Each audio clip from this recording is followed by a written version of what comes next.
Hi, it's Nick on the 18th of August, carrying on this week's theme of understanding resistance and getting beyond it. So today's thought is about, well, when does it arise? You know, what is it that triggers resistance? What is it that stimulates us to feel it? So to put it in the opposite, you know, if we want to live an unpurposeful, kind of mundane, ego-driven, what's the word I'm looking for? Just a kind of ordinary life, if you like. We're probably not going to experience too much resistance. That doesn't mean we're not going to have suffering and difficulties, but I think what happens is resistance really arises when we're kind of struck by inspiration, when we're in the presence of inspiration, when our soul is awakening to some idea or possibility, when we're thinking about something that's kind of higher purpose, when we're not thinking about something that's just, you know, I would call ego gratification, when we're looking at investing in a longer term project, whether it's simply to lose weight, to have better mental health, a spiritual practice, do something for the good of humanity, do something for, you know, the good of our family. Often that's when the resistance really kicks in. So it arises when we're in the presence of inspiration. I think it arises when we make a choice to go for creativity, higher purpose, a spiritual, meaningful, purposeful life. I think that's when inspiration triggers resistance. I was thinking of it this morning when I was thinking about this video. I was thinking, you know, it's almost like, you know, the lightning bolt of inspiration and then the thunderclap of resistance. You know, those two things go together. We all can almost, not necessarily always, but, you know, almost predict that when there's lightning, there's going to be thunder. It's just a matter of how long's the gap.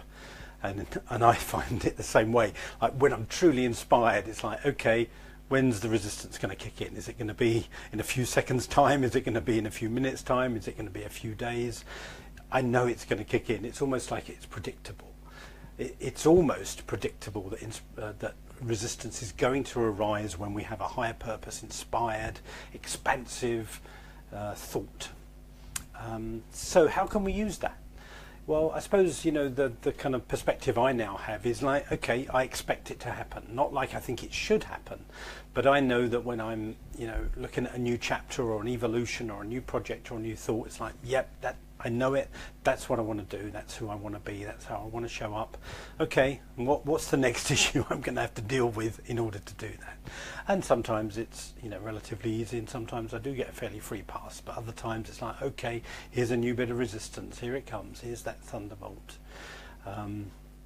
So I think we can kind of learn to laugh at it a bit. I think that's what I'm getting to here. It's like it's pretty predictable. So we know it's going to come. We can learn to handle it. And I think one of the most powerful things to do is kind of learn to act in the face of our resistance. I'll talk more about that tomorrow. But I just wanted to get clear that this is how we can then use resistance as a pointer, because resistance kicks in because we're going for higher purpose, because we're going for true inspiration. Because it kicks in because of that, then we can use it as a pointer. It's like, oh, I'm in resistance. Brilliant. It means I'm onto something. If I wasn't onto something, I wouldn't be experiencing the resistance. So we can use it as a pointer. We can use it to tell ourselves, oh, I'm obviously onto some treasure here. I'm on to daring boldly. I'm on to dreaming big. I'm on to expanding my consciousness and growing into some new chapter of my life here, because I've got the resistance beginning to kick in.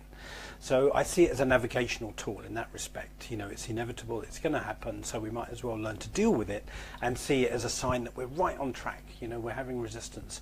I usually know when I'm really on the edge of a big kind of breakthrough or big growth, because I'm feeling really inspired, and often a degree of fear, even terror sometimes. That's how I kind of know I'm on track. It's like, those two things, yeah, I must be really on track here. So I hope that's helpful. I hope it helps you. I'd love to hear your thoughts about when you notice that inspiration is the cause of resistance, and when you know that resistance is going to arise and kick in. What's your experience? I'd love to hear. Okay, God bless. Have a good day. Bye-bye.